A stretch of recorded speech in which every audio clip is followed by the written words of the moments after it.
This short video is to prepare for our live Networking with Professionals workshop. The workshop builds upon the Achieve a Connection workshop you completed in SBC 1990, but incorporates all that you've learned and experienced since then and also adds in professional industry volunteers. We will not go over this information in class so that we can maximize the time spent networking in small groups. This video includes these first two agenda items here, and then in class, you'll be grouped with one of our professional volunteers to practice and hone your elevator pitch. Be prepared to both give and receive feedback from classmates and business professionals. This workshop is always one of our students' favorite workshops, so really come very, very well prepared. Everything you need to prepare is in the Networking with Professionals folder on Moodle.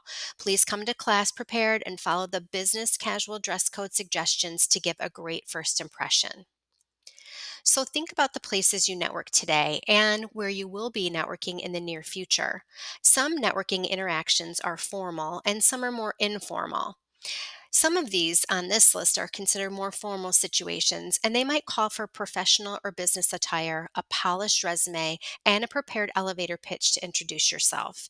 In these situations, the purpose is very clear to both you and the people you're meeting with.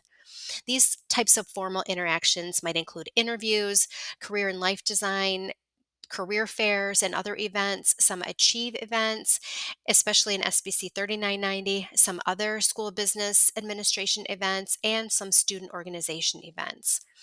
LinkedIn is typically thought of as a more formal or professional type of social media than some of the other social media types, though sometimes those lines are blurred these days, it seems. You still want to maintain professionalism on LinkedIn, though, and refrain from posting personal information that is not career related.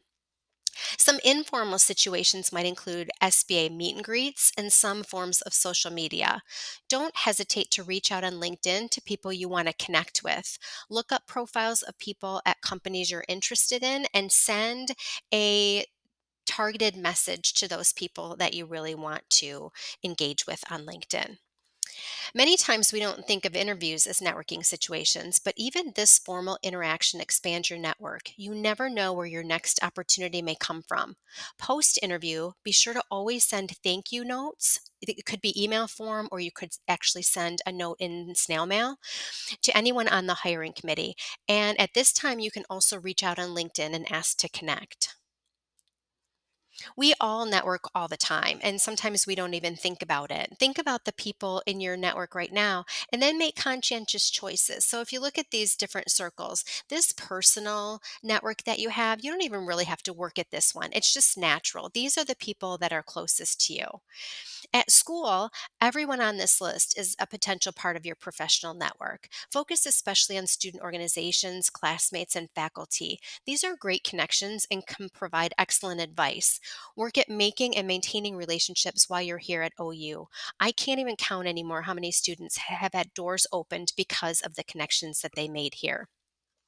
And then if you think about work, even if you started a job that isn't a long-term fit, there are always still opportunities. Look for mentors whose opinions and insight you respect. Ask questions and be willing to learn new skills.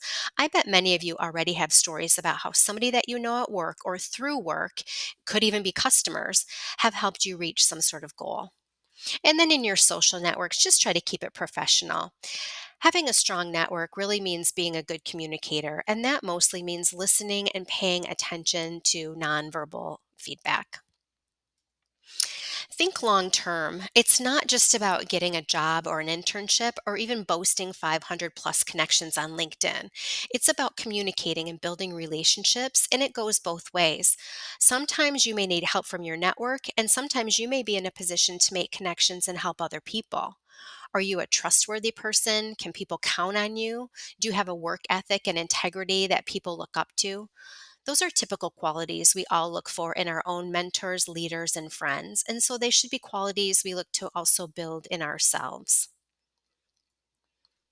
Transferable skills are what you know beyond the technical skills needed to do your job. They include things like critical thinking and problem solving, oral and written communication, teamwork and collaboration, adaptability, leadership, professionalism and work ethic, and global and intercultural fluency.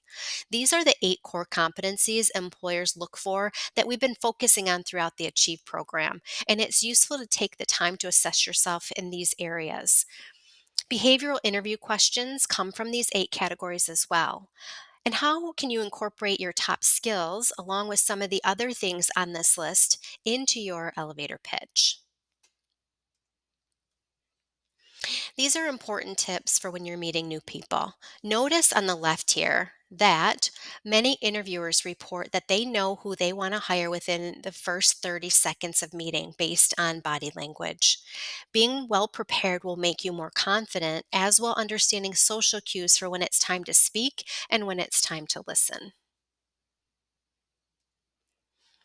On the workshop day, you'll all be randomly placed in breakout groups, 3 or 4 students and 1 business professional. Our professional volunteers are from many different industries, and you'll have the opportunity to present your pitch and get feedback from both the professional and your classmates. You will then refine and pitch multiple times if time allows. Be prepared, but don't be overly rehearsed or read from a script. It's also useful to utilize Big Interview as practice, and you can get to Big Interview here through Handshake. Our professionals are also willing to help you understand what will be expected of you in your professional careers. So, if time allows, feel free to ask questions beyond the pitch.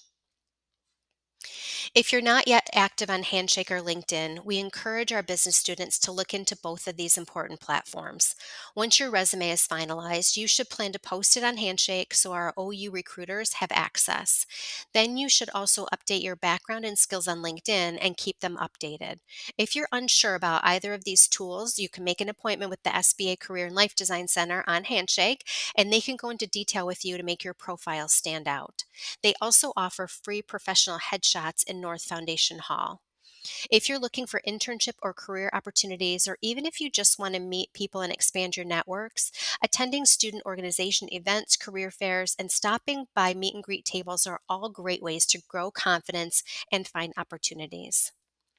We also have a closed LinkedIn group for Achieve students and our professional volunteers. You can see the QR code there. This is an easy way to begin making connections here in the SBA and beyond. Now, go get your elevator pitch ready and prepare to introduce yourselves in class.